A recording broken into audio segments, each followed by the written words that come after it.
Hello, awesome people. I hope you're having a great day today. Today we're taking a look at the 15-page short story. It's the next one in this Pawn of Chaos collection. I'll link you to it in the comments below. It's by Frank Herbert's son, Brian Herbert, his oldest son. Somebody who's written a lot in Dune, but I've never read any of his stuff. And his cousin, Marie Landis, they've co-written a lot of different things together and so forth. So they're taking a look at this next short story in it. It's called Raiders from the Ghost World. Again, it's 15 pages long. It's taking place in the Eternal Champion collection for you folks. So we'll be taking a look at this. As a reminder, this collection was written in 1996, and everything in it was written brand new for this collection. It didn't collect a bunch of things with the idea of seeing what other authors would do with Michael Moorcock stuff, and he has a short story to kind of kick it up. And I bought this when I was in college. When Michael Moorcock was my favorite author, to do a deep dive into it, but I never read it because, again, except for the first short story, we never wound up going ahead and reading it until I found, because other people were always key things that I was reading at that time. And then H.P. Lovecraft became my favorite author very, very quickly, moving into my junior year, early in college. So I picked this up when I was in college in 1996 when it was published, but I never read it until now. And then I went back and reread a bunch of stuff, and some new stuff, actually, in Michael Moorcock's Eternal Champion series. And I figured this would be a nice way to sort of end things, to knock up the short stories in this collection for you folks. So now, next is the 15-page short story. Actually, so as a reminder, the Eternal Champion is a multiversal conflict. It takes place on a variety of planes of existence, and each of these planes of existence has a central battle between law and chaos.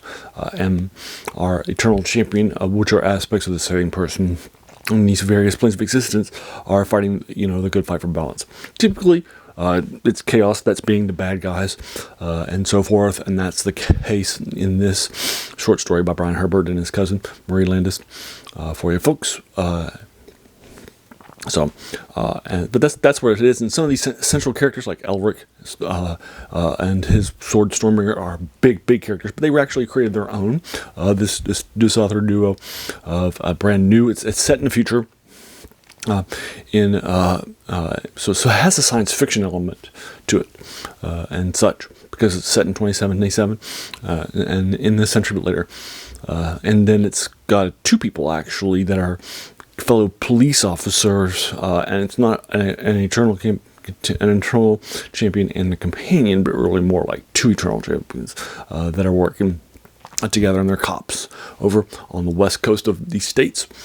And they are fighting the good fight against these nasty, chaotic people here, but they regularly cross the line, particularly the do, and such, and they have advanced technologies and such that they're using.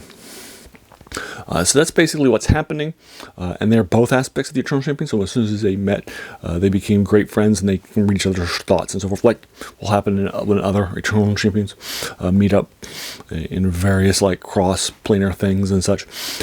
So that's kind of cool too. But again, so those are the two characters in this 15-page short story that are our key characters and such. And so that's the Eternal Champion sort of concept and such. And one of our characters, the female, will mention Chaos in the first couple of pages. Again, I keep my review spoiler free, so I won't do a deep dive into the details of it in case you, although if you want to talk about it, in the comments below, let's go ahead and do it. Just put spoiler tags around it. But I typically like to do the first couple of pages in order to kind of get your feet wet, so you can figure out what's happening. And these two people are fighting a nasty person for folks, and they kill him very, very quickly. Are two true aspects of the Eternal Champion that are living the good life together. And then they wind up, taking him out and such. In the first couple of pages. And then they come back to the station, and then they get their next assignment, and that next assignment leads us to the rest of the short story.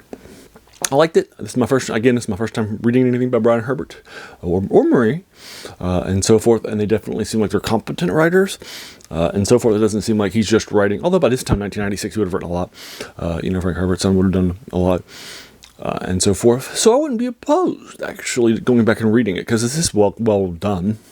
And so forth. And they've done some novels and such together in a variety of different places, and short stories and that sort of thing. So I wouldn't be opposed to a Brian Herbert reading some of his stuff and such. So he definitely seems competent. And I definitely felt that him and his cousin writing together definitely had a good, solid duo going for a duo that's a team. It would make sense. You have a duo writer for a duo team. Eternal Champion team in the cops in the far future. So this is more of a science fiction than a fantasy, although most of the stuff's fantasy. His big name stuff, many science fiction ones are in this collection too. In like or some of them are cyberpunk and heavily influential in that genre too. So there, I'll go ahead and leave you to it. So I'm probably giving this like a 7 out of 10. It was good, and I enjoyed it for you folks. But it's not like the best short story I've ever read in the collection. But it was fun, and I definitely appreciate that it actually added to the Eternal Champion rather than just here's a story about it in the existing Eternal Champion. And I appreciate that. And actually, only a handful of people actually did that. Very few writers in this genre so far. As you can see, I'm getting close to the end and such. But there you are.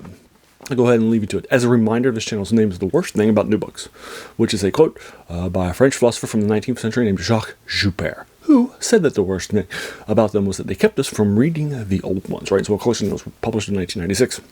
There's a lot of older stuff, right? It's definitely a passion of this channel for you folks. And then, so what did you think about it? Did you agree or disagree with my 7 out of 10? If so, let's talk about it in the comments below. If you enjoyed this, why not hit that subscribe button, the like button, and if you're feeling frisky, the bell icon too, to be notified of my 3 videos that I publish each week for you folks, and share it with other friends too. And then finally, I just want to thank you so much for taking some time out of your day and investing it and watching my video, because we all have so many things that are happening in our lives and we're pulled in so many different directions. So the fact that you spent this time with me, that's incredibly humbling, and I appreciate it. So thanks again, and have an amazing day.